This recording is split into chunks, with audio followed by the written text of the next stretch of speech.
श्रोते हो नमस्कार. आपण रोजच्या बोलण्यात असंख्य शब्द वापरतो, पण कधी आपण विचार केला आहे का की हे शब्द नेमके कुठून आले, त्यांच्या मागे कोणती कथा दडलेली आहे? चला तर मग ऐकूया. श्री सुरेश शामराव ठाकूर लिखित शब्दांच्या पलीकडले या आगळ्या वेगळ्या पुस्तकाचा शब्द प्रवास. शब्दांची ही सफर ऐकताना तुम्हालाही आपल्या मराठी भाषेची समृद्धी, वैभव, सौंदर्य आणि तिच्या मागचा संस्कृतीचा ठेवा नव्याने जाणवेल.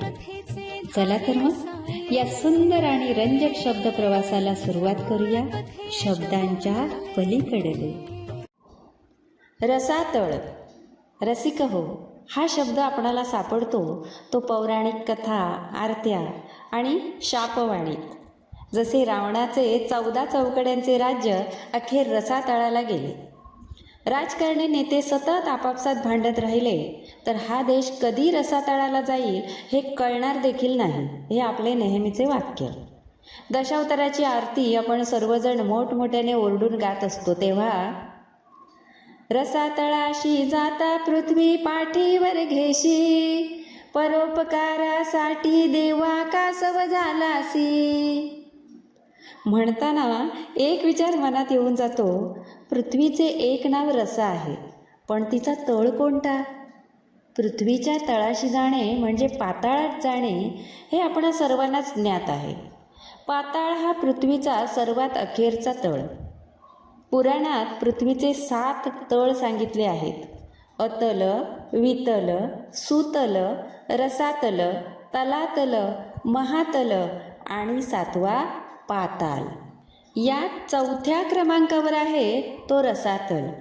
पृथ्वी खाली खाली जात 4थ्या खड्ड्यापर्यंत जाते.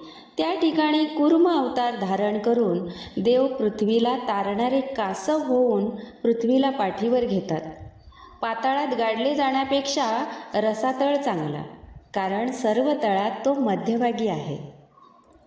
सर्व भाषा भगिनी संस्कृतपासून अर्धमागधीपर्यंत आणि पालीपासून मराठीपर्यंत हातात हात घालून सुखाने नांदत आहेत, तोपर्यंत मराठी भाषा व्यवहार रसातळाला नक्कीच जाणार नाही. भाषेत नवनवीन शब्द यायला हवेत, आपण ते रुजवायला हवेत. जी भाषा इतक्या खोलवर शोध घेत स्वतःला तपासून बघते, नवनवे शब्द शोधते, ती रसातळाला न जाता अथांग होत जाते. त्यावर अभिजात वाङ्मयीन लेणी कोरली जातात. माय मराठीस मानाचा मुजरा.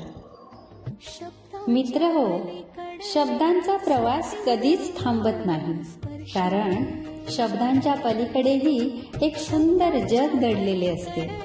पुन्हा भेटू अशाच एका नवीन शब्द प्रवासासह.